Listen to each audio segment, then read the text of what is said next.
Magandang gabi po. Ako po si Agnes, taga-Barangay San Ramon, dito sa may bandang Quezon Province. Gusto ko pong ibahagi sa inyo ang nangyari sa amin noong taong 1987 tungkol sa isang kakaibang manok na kulay itim na naging dahilan ng sunod-sunod na kababalaghan sa amin. Noong panahong yon, simple lang ang buhay namin. Kasama ko sa bahay si Melba, pinsan kong mahilig sa alagang hayop. Si Atoy, asawa ni Melba, na trabahador sa nyugan, at ang anak nilang si Andrew, 8 taong gulang pa lamang noon. May isa rin kaming katulong sa bahay, si Inday. Tahimik pero masipag. Isang hapon, umuwi si Melba galing palengke. May dalang maliit na kahon na may butas sa gilid. "Agnes, tignan mo oh. Bigay sa akin ni Aling Pasing to. Sabi niya swerte daw tong manok na to. Puro itim pati ang mata." Sabi ni Melba. "Manok? Parang malas yata yan, Melbs. Bakit naman puro itim?" "Hindi raw. Regalo daw ng isang matandang lalaking hindi nila kilala. Basta daw alagaan lang na mabuti." Nang buksan namin yung kahon, doon ko unang nakita ang manok. Itim na itim talaga. Parang kinulayan. Tahimik lang pero yung mata niya, iba, parang tao. Nakatingin ng diretso, hindi kumukurap. Kinagabihan, habang nagluluto si Inday, bigla siyang sumigaw. "Ate Agnes, ate! Yung manok nasa labas!" Sabi niya. "Ha? Nakakulong yun ah." Sabi ko naman. Paglabas namin, nakita namin sira ang kulungan at sarado ang pinto nun. Yung manok nakatayo lang sa may puno ng mangga. Ang dilim ng paligid pero parang may liwanag na galing sa kanya. Napatakbo si Andrew. Sabi niya gusto niyang hawakan. Pero biglang lumipad ang manok at nawala sa may talahiban. Kinabukasan nagising kami sa sigaw ni Atoy. "Melba, si Andrew nilalagnat at nagsasalita ng kung ano-ano." Paglapit namin kay Andrew, nanginginig siya, tapos paulit-ulit niyang sinasabi na, "Nandito na siya. Gusto niyang bumalik sa bahay sa ilalim ng puno." Lumipas ang 2 araw, hindi pa rin bumababa ang lagnat ni Andrew. Dinala namin siya sa albularyo, si Mang Delfin. Pagdating pa lang namin, sabi agad niya, "May dala kayong hindi tao. May nilaro kayong hindi dapat nilalaro." Sa kanya itinuro si Melba. "Ikaw to. Yung manok na bigay sa'yo, hindi basta manok. Alaga yun ng engkanto. Gusto niya lang na may mag-alaga pansamantala." Nang marinig yun ni Melba, nanginig siya. Sabi niya, "Pero ibinigay lang yun sa akin. Hindi ko naman inano." Sabi ni Mang Delfin, kailangan daw ibalik sa lugar kung saan unang nakita yung matandang lalaki. Pero ang problema, hindi kilala ni Melba kung saan galing si Aling Pasing nang tanggapin niya yung manok. Simula noon gabi-gabing may naririnig kaming tila lumalakad sa bubong. Parang kuko ng hayop pero mabigat. Minsan naman sa may bintana, may sumagi raw na itim na pakpak, sabi ni Inday. Isang gabi, habang nagbabantay kami kay Andrew, bigla siyang bumangon kahit tulog. Dahan-dahan siyang lumakad palabas, parang may sinusundan. Sinundan ko siya hanggang likod ng bahay, doon sa ilalim ng punong mangga kung saan namin unang nakita ang manok. Nakita ko siyang nakatayo, nakatingala, at sa may sanga, naroon na naman yung itim na manok, nakatingin lang sa amin. Hindi ko alam kung anong lakas ng loob ang pumasok sa akin ng gabing yon. Hawak ko lang ang lampara at si Andrew, nakatayo sa ilalim ng mangga, nakatingala pa rin sa manok. Hindi siya kumikilos, parang na-estatwa. Nilapitan ko siya ng dahan-dahan. "Andrew, anak, halika na sa loob, gabi na." Hindi siya sumagot. Tinignan ko ang mga mata niya. Parang wala sa sarili. Nang subukan kong hawakan ang balikat niya, bigla siyang nagsalita pero hindi sa boses niya. "Hindi niyo siya pwedeng palisin. Gusto lang niya manatili rito." Sabi ni Andrew na iba ang boses. Pagkasabi niya noon biglang kumaluskos ang mga dahon sa taas. Yung itim na manok lumipad at dumapo mismo sa balikat ni Andrew. Para akong napako sa kinatatayuan ko. Si Andrew hindi man lang kumilos, pero yung manok parang nakangisi. Yung tuka niya bumukas ng dahan-dahan at may umuusok na kulay abo. Napasigaw si Melba nang makita kami mula sa bintana. Tumakbo siya palabas kasama si Atoy. Si Atoy bitbit yung bolo niya, diretso sa puno. "Tigilan mo yung anak ko!" sabi niya. Hinampas niya yung manok pero bago pa tumama ang bolo, lumipad yun at nawala sa dilim. Naiyak si Melba habang yakap si Andrew, pero yung bata nanlalamig at tulala. Pagbalik namin sa loob, tinakpan ko ng kumot si Andrew. Si Inday naman, takot na takot. Nagluluhod sa gilid ng pintuan at nagdarasala. "Ate Agnes, baka hindi na tayo makaligtas dito. Hindi yan basta hayop eh. Alaga yan ng masama," sabi ni Inday. Kinabukasan dinala ulit namin si Andrew kay Mang Delfina. Pagdating namin, tinignan lang niya yung bata at sinabi nga, "May tali na yan. Yung espiritu ng alaga kumapit sa bata." "Mang Delfina, ano pong dapat naming gawin? Hindi ko naman alam na galing pala yun sa engkanto," sabi ni Melba. Hinaplos ni Mang Delfin ang noo ni Andrew, sabay kuha ng maliit na botilya ng langis. Inilagay niya sa gitna ng palad. "Ipahid mo to bago matulog ang bata. Pero kailangan din ninyong hanapin kung saan nanggaling yung nagbigay ng manok. Hanggang hindi iyon na ibabalik, hindi titigil yun na nagpaparamdam." Pag-uwi namin halos hindi makapagsalita si Melba. Tahimik lang siya habang nakatingin sa kulungan ng manok. Pagdating ng hapon habang ako naman ang nagluluto, narinig kong tumatawa si Andrew sa loob ng kwarto. Akala ko gumagaling na, pero nang silipin kong mag-isa lang siya, nakatitig sa pader at parang may kausap. "Andrew, sino kausap mo?" sabi ko. "Ay, yung manok. Sabi niya kaibigan ko raw siya," sabi ng bata. Nang marinig yun ni Melba, napaupo siya sa sahig. Umiiyak siya sabay sabi nga, "Diyos ko, bakit ko pa kinuha yung manok na yun?" Lumipas ang 2 araw, mas lalong lumala. Hindi na lumalabas ng kwarto si Andrew. Wala rin kaming maririnig sa kanya, kundi pagbulong sa gabi. Minsan madaling araw, ginising ako ni Indaya. "Ate, gumising si Andrew, lumalakad palabas," sabi niya. Sumilip ako. Totoo nga. Nakayakap siya. Nakapikit pero maingat ang bawat hakbang. Sinundan namin hanggang sa likod ng bahay. Doon ko naman narinig yung pagaspas ng pakpak. Sa ilalim ng punong mangga, may aninong pabalik-balik. Parang may lumilipad na maliit pero mabigat. Nang gumalaw ang ilaw ng lampara, kita ko yung itim na manok. Nasa lupa na, pero ngayon mas malaki na kaysa sa dati. "Parang hindi na manok yan," sabi ko. Tumigil si Andrew sa tabi ng manok, tapos yumuko. Para bang may binubulong.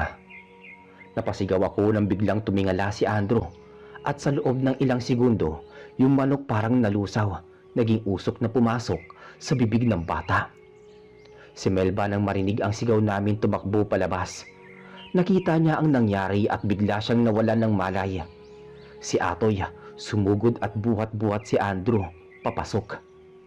Kinabukasan, tinawag ulit namin si Mang Delfina. Pagdating pa lang niya, naamoy na agad niya yung amoy ng insenso sa loob ng bahay. "Nandito na siya. Hindi na manok yan. Ang nagpakita sa inyo tagapagsundo ng engkanto. Kinuha niya na ang bata bilang tahanan." Parang gumuho ang mundo ni Melba sa narinig niya. "Hindi ko siya ibibigay. Anak ko yun." Sabi ni Mang Delfina, may isang paraan. Kailangan daw mag-alay sa ilalim ng punong mangga, kung saan unang lumitaw yung itim na manok. Dugo ng manok din pero dapat galing sa puti, hindi itim. Ginawa namin agad yun. Bumili si Atoy ng puting manok.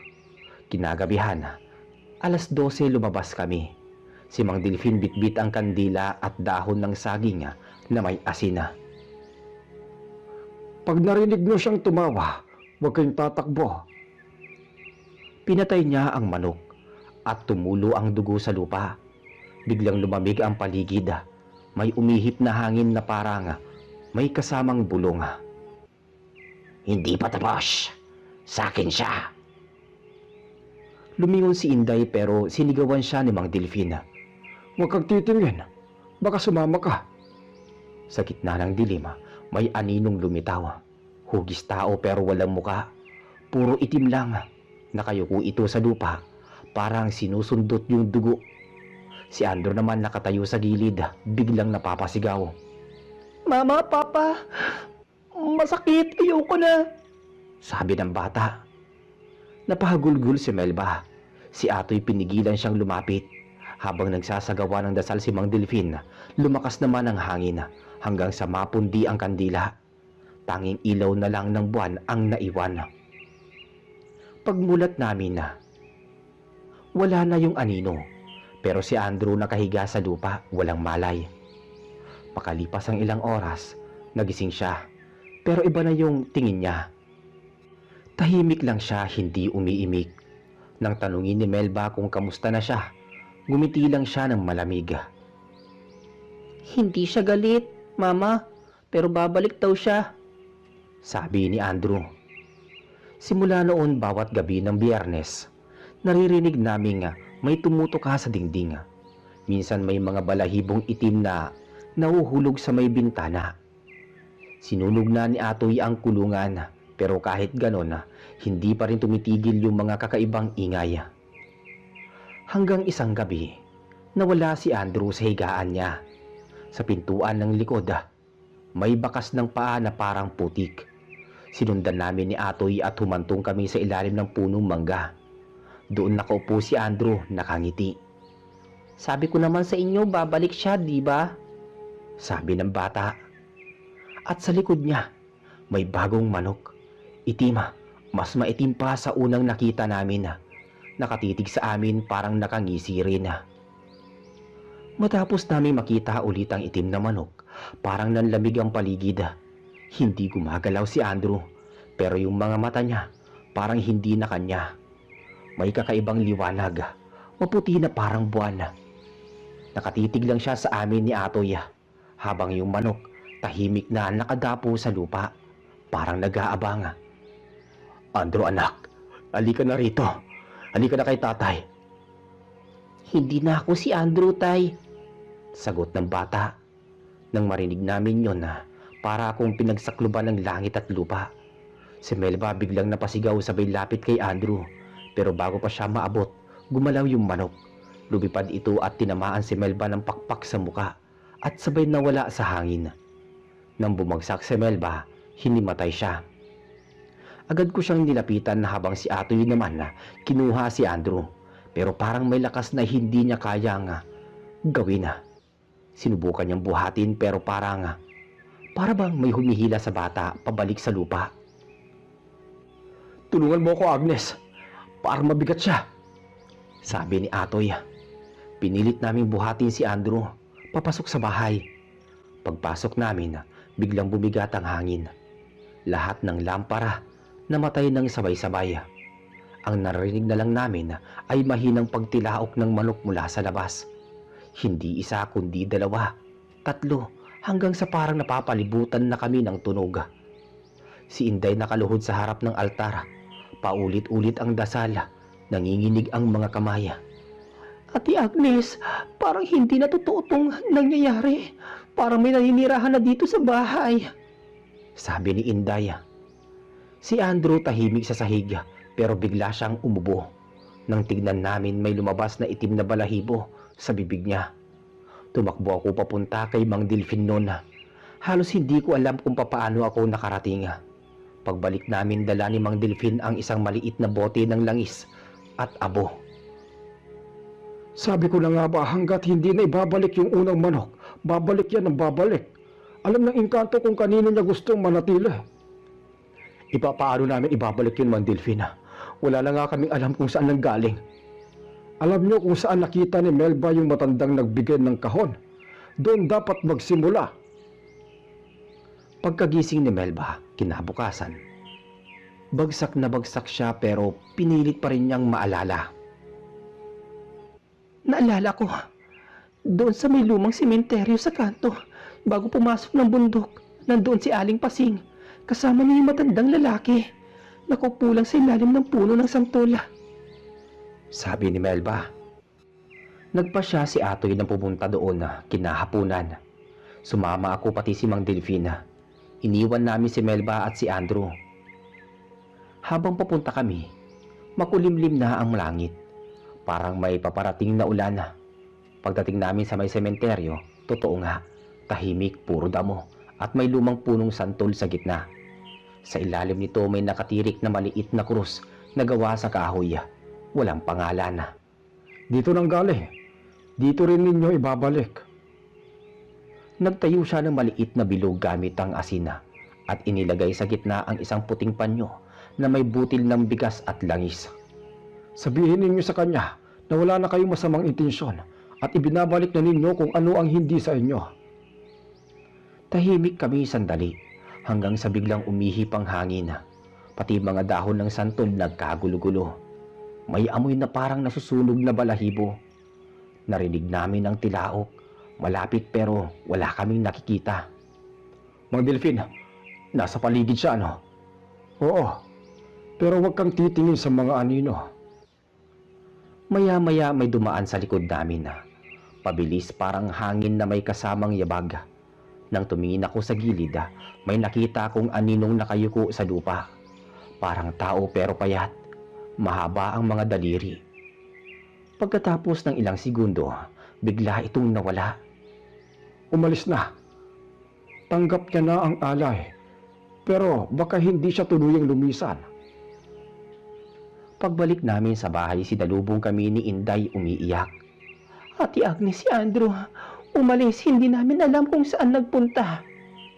Tumakbo kami sa likod ng bahay. Bukas ang pinto at yung bakas ng paa papunta sa gubat. Sumigaw si Melba habang nagkakandara pa sa lupa. Andrew, anak ko! Sumunod kami sa mga bakas hanggang sa may maliit na may ilog. Doon nakita namin si Andrew, nakatayo sa gitna ng tubig. Hindi siya naglalakad pero hindi rin lumulubog. Parang may humahawak sa kanya mula sa ilalim. Andrew, bumalik ka na rito. Hindi na ako aalis, Tay. Mas tahimik dito. Sabi ng bata. Biglang sumirit ang tubig sa paligid niya. Sa likod ng bata may anyo ng manok. Pero hindi na ito maliit. Halos kasing laki na ng bata. May mahabang pakpak at yung mga mata apoy. Hinila siya ni Atoy pero bago pa niya mahawakan biglang nagdilim ang paligid. Lahat kami hindi makagalaw. Ang naririnig lang namin ay yung tinig ni Andrew na mahina.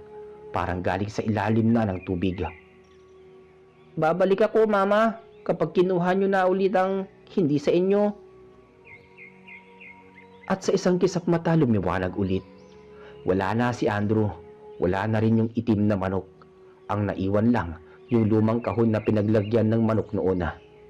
Nakalutang sa tubig. Kinuha yun ni Melba. Niyakap niya ng mahigpit at umiiyak. Hindi ko na alam kung anong gagawin ko, Agnes. Hindi ko na alam.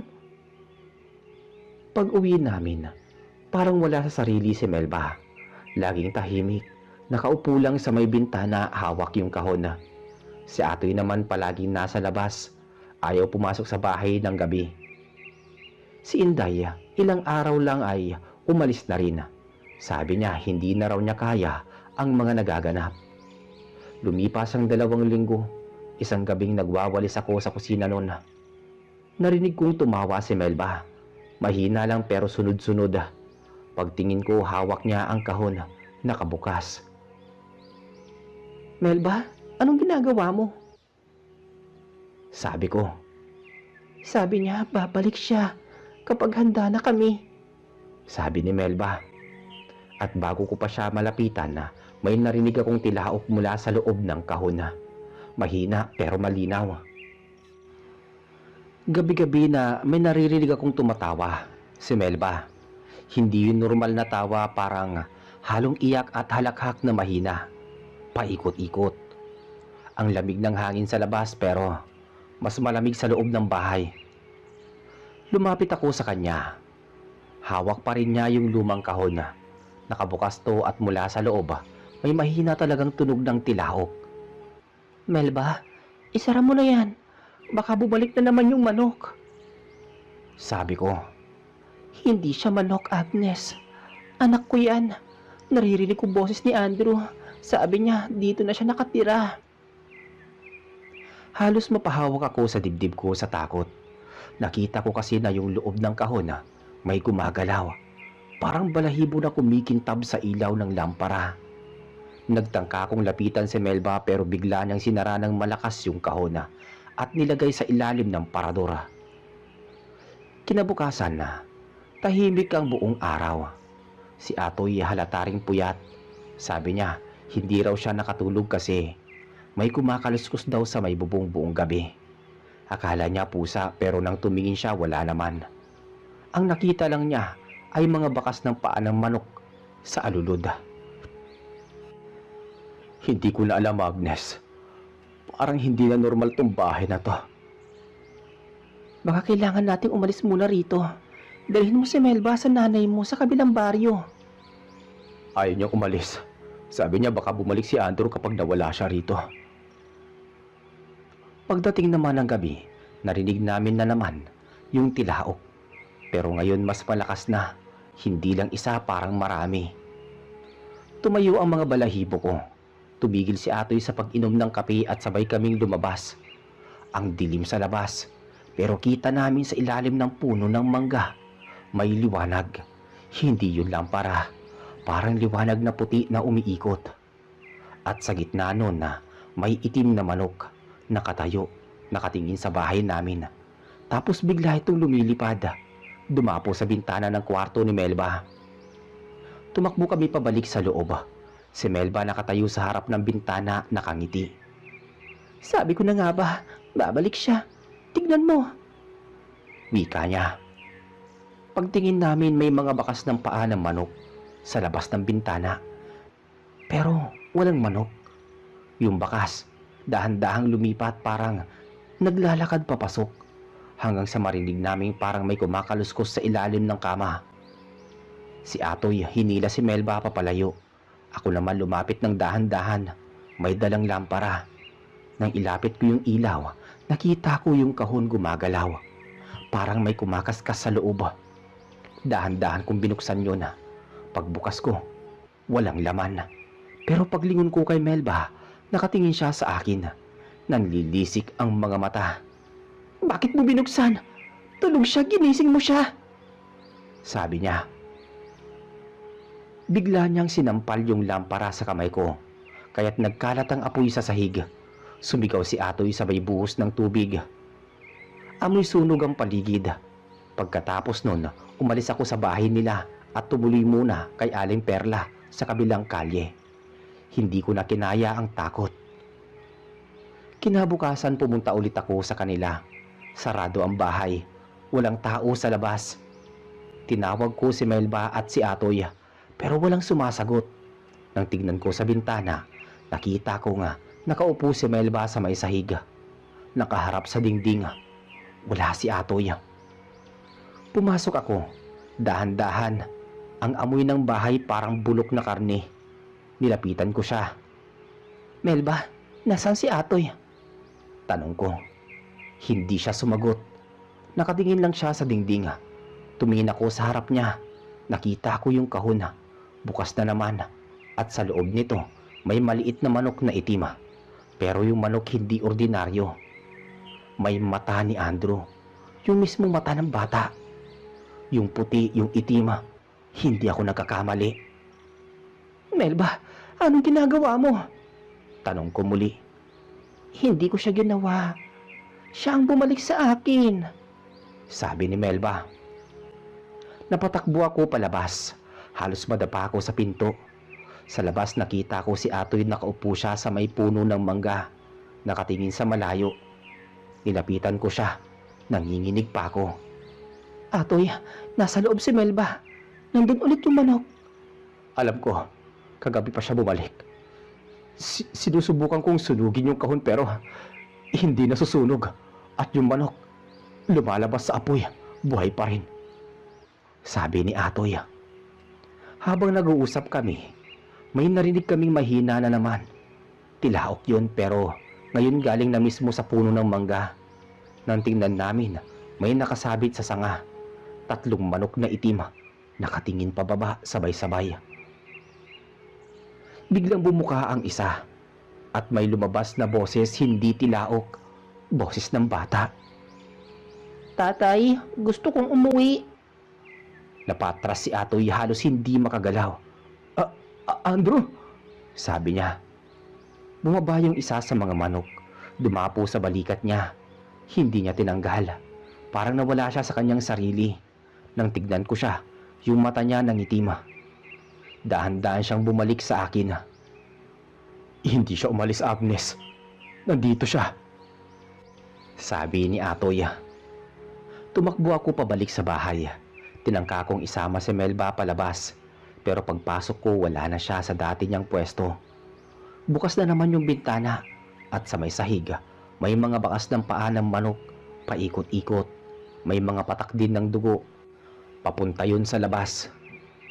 Sinundan ko yung mga bakas hanggang sa may likod ng bahay. Sa tabi ng balon. Doon ko nakita si Melba. Nakayuko siya. Parang may tinatago. Paglapit ko, nakita ko yung kahon sa tabi niya. Puno ng itim na balahibo at may dugo sa gilid. Melba, ano yan? Tanong ko.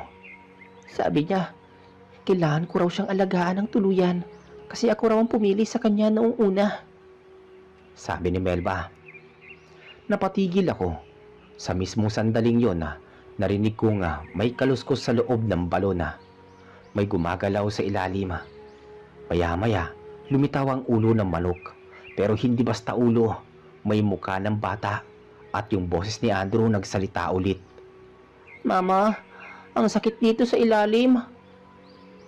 Napasigaw si Melba sabay talon sa balon.